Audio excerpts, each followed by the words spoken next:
Welcome to our channel. Today we how to enable data broker opt-out with Incogni step by step clearly. To begin the process of enabling data broker opt-out with Incogni, first, visit the official Incogni website. Once there, locate the Get Started button on the home page and click on it. You will be prompted to create an account. Fill in the required information, including your email address and a secure password.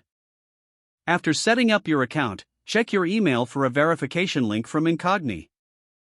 Click on the verification link to confirm your email address. Return to the Incogni website and log in using your newly created account credentials. Once logged in, you will see an option to start your data broker opt-out process. Click on that option. You will be guided through a series of steps to provide the necessary personal information. This information will include your name, address, and any other relevant data needed for the opt-out requests. After entering your details, review the information for accuracy and then submit your opt-out request. Incogni will then begin submitting requests on your behalf to various data brokers. You will receive updates on the status of these requests in your Incogni dashboard. If you encounter any issues during the process, use the support options available on the website. Once all requests are processed, you will be notified of the results. Your data will now be successfully opted out from the participating data brokers with the help of Incogni. If the page does not load, refresh the browser or try again in a private or incognito window.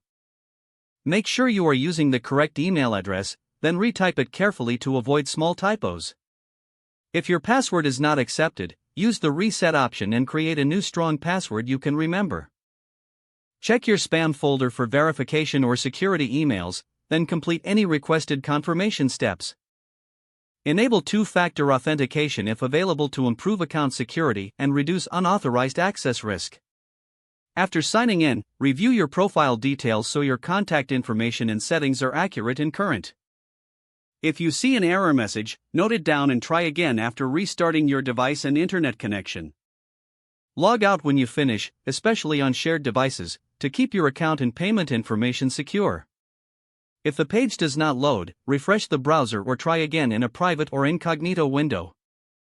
Make sure you are using the correct email address, then retype it carefully to avoid small typos. If your password is not accepted, use the reset option and create a new strong password you can remember. Don't forget to like this video and subscribe to our channel for more step-by-step tech guides.